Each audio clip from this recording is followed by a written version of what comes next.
I'm Rick, and I want to talk about wood fillers. We all make stuff-ups when we're working. Here I let the router slip. Here I cut too deep with the bandsaw, and there's marks that'll take a long way to get them out. Sometimes the timber has natural flaws.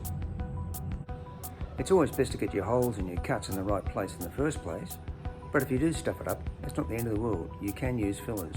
It looks a lot better in the final product if you somehow manage to fill those gaps or the voids that are there. I used a couple of ways to attempt to repair those spots.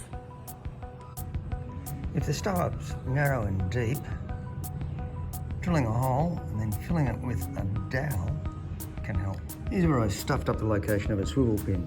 If you orient the dowel, the grain of the dowel, along the same direction as the grain of the main stock, that tends to make it a little less noticeable.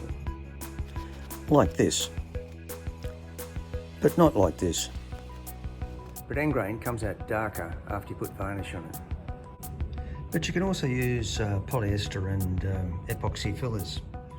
I've tried using builder's bog, and it works, but it doesn't seem to bond quite as well as some other things. And the filler's pretty light in colour too, it stands out a lot. If the colour of the filler is different from the colour of the wood, it can be quite noticeable. But not as noticeable as a big hole sitting there though. With plastic fillers, it can be difficult getting the colour pretty close. Plastibond automotive bog, well, I've had more success with this. The bog itself comes in a big main tube. You pour that out and mix it up with the hardeners that come with another tube. There's a dye in the hardener so that you know that you've mixed it properly in with the main bog. Sometimes you get it and you see that it's dark and red in colour, and you can see that by the cap. Sometimes you get it and the cap's white, and that's light coloured. The different colour hardeners can make a different colour filler, and which might make it less obvious when you have the finished job done. However, you just got to take what you get. You can't pick and choose between a white or a red one because it doesn't say it on the packet.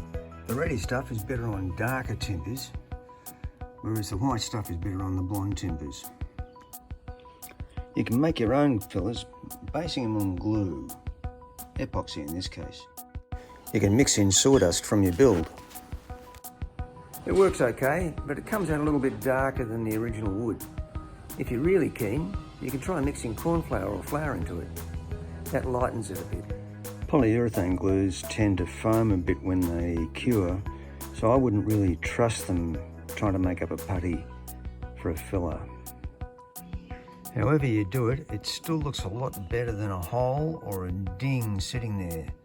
And in fact, people might even think that you really meant to do it in the first place.